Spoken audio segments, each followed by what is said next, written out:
Here we are again together. Good to see you. Today I have a little essay that I just wrote for a friend of mine who's organizing a project for 18 to 25-year-olds to encourage them on the path of getting in touch with the Spirit of God within. Persons of every religion and no religion report discoveries of the wonderfulness within. Their language and concepts differ, but the transformative presence is the same.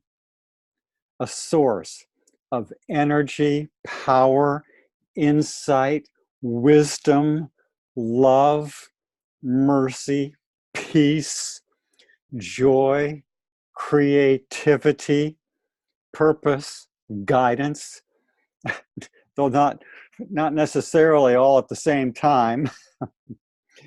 There's a party going on inside, and we're all invited, and some of us embrace the adventure of joining the party. My adventure with the wonderfulness within culminated this morning after years of seeking and finding.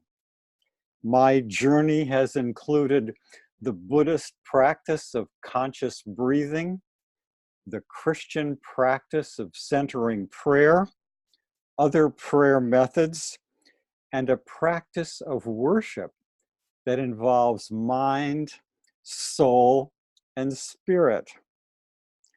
Conscious breathing promotes harmony of mind and body, so desperately needed today.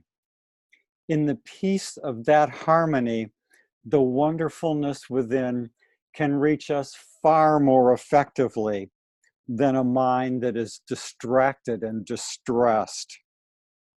Centering prayer recognizes that wonderfulness within as the Spirit of God. We name it with whatever word symbolizes our consent to its presence and activity. My mind, soul, spirit practice of worship can be the simplest and quickest of all, or it can take more than 3 hours to be completed fully. My culminating experience this morning of the wonderfulness within began with waking up, sitting up in bed, and leaning against the wall to begin my communion time. Immediately, I perceived an image before me of myself. I saw myself as a small, clear, and distinct entity with no visible structure or characteristics. Next, the word sun was immediately impressed upon my mind. This means to me is that who I am essentially is a son of God. Next, the spirit of worship immediately permeated me.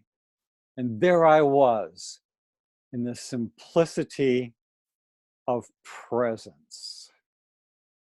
My attention was still gazing toward the self as sun, but that sun self was surrounded and illuminated by the pervading presence of God. This stage illustrates the conscious mind responding to the spirit. After a while in this, I wondered how to relate better with the spirit within. I turned to my soul. I regard the soul as having a variety of characteristics, including the following.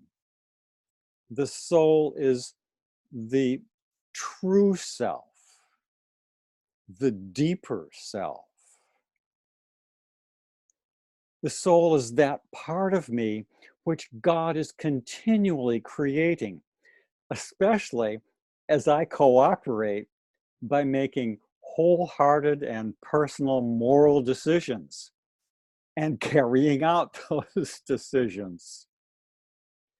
The soul is the self-reflective, truth-discerning, spirit-perceiving part of me. As this morning's experience was unfolding, I sought to become conscious of its truth.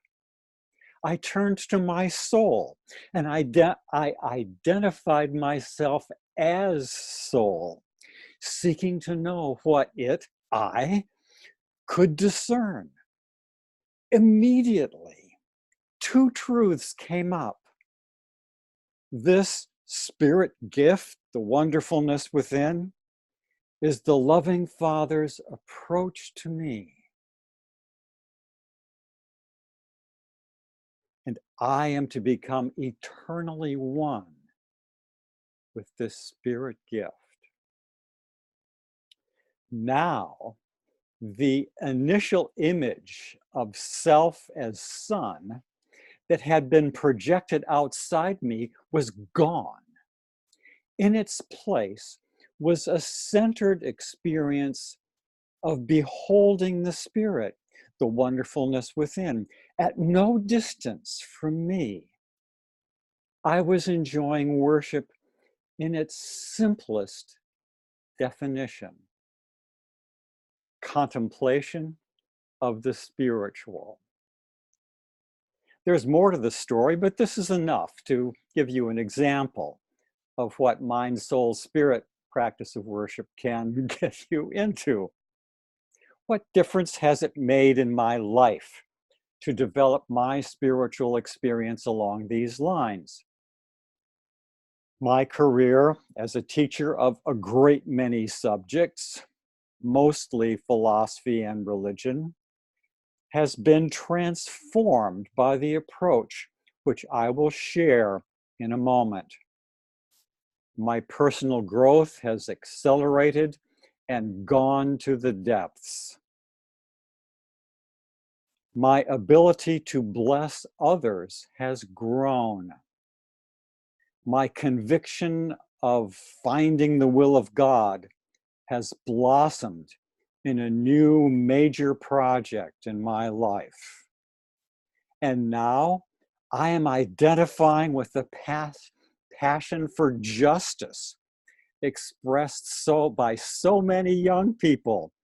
I think of the justice of the eternal God and how justice becomes actual in our world through an evolutionary process. The process cannot be forced. Certain things need to be in place before other things can occur. In each generation, in each segment of time, we need to choose our agenda wisely. Next, for justice, a lot of change is needed soon. And last, spiritual motivation is essential in order to win hearts and minds and gain cooperation. The way that I have communicated the spiritual adventure in the classroom is by having every course centered on personal growth projects. My philosophy of living is based on concepts of truth, beauty, and goodness. Most of philosophy's disciplines are in the truth area, and I would bring in the truths of science, philosophy, and spiritual experience to the degree that fits the course topic. Philosophy is in the business of integrating the truths of science and spirituality in decisions graced by wisdom. In the beauty area, I taught aesthetics. In goodness, lots of ethics courses. But let's say we are studying world religions together. The first project goes with our study of Hinduism and Buddhism. The assigned project is on centered and compassionate living. We study the Bhagavad Gita with an eye to the concept of Atman, the eternal spirit self, the wonderfulness within. And we study the Dhammapada, connecting with student projects on compassionate living. Students select a centering practice and a focus for compassionate living.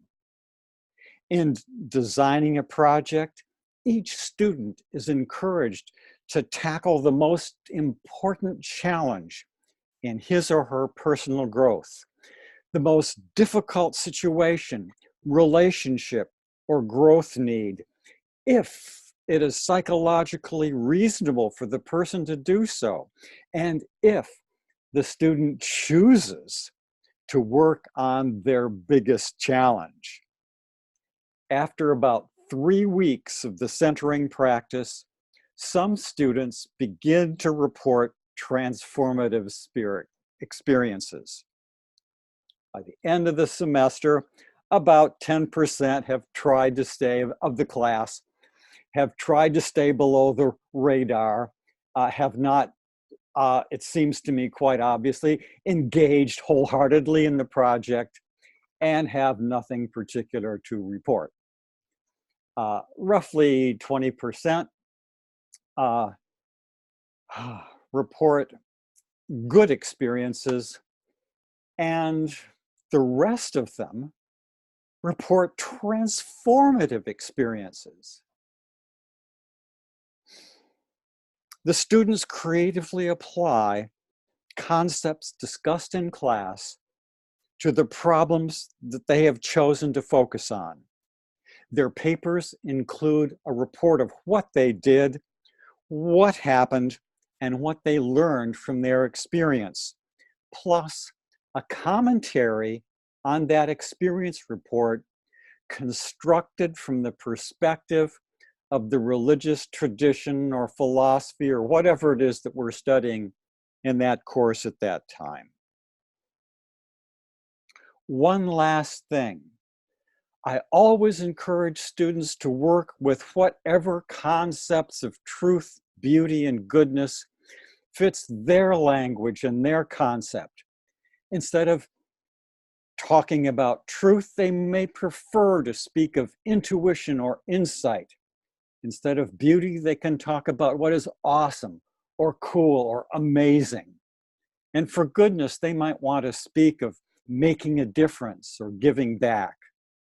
I never have to deal with skepticism or relativism about truth being just a matter of opinion, beauty as being merely in the eye of the beholder, and goodness as a mask for the power interests of a person's gender, race, or class. When you are part of a group that is exploring diverse and uplifting interpretations of these concepts, and at the same time creatively taking on a significant growth challenge, using your current best concepts of these meanings and values, you progress beautifully in truth and goodness. These values are becoming meaningful in your daily experience. Good, true, beautiful day.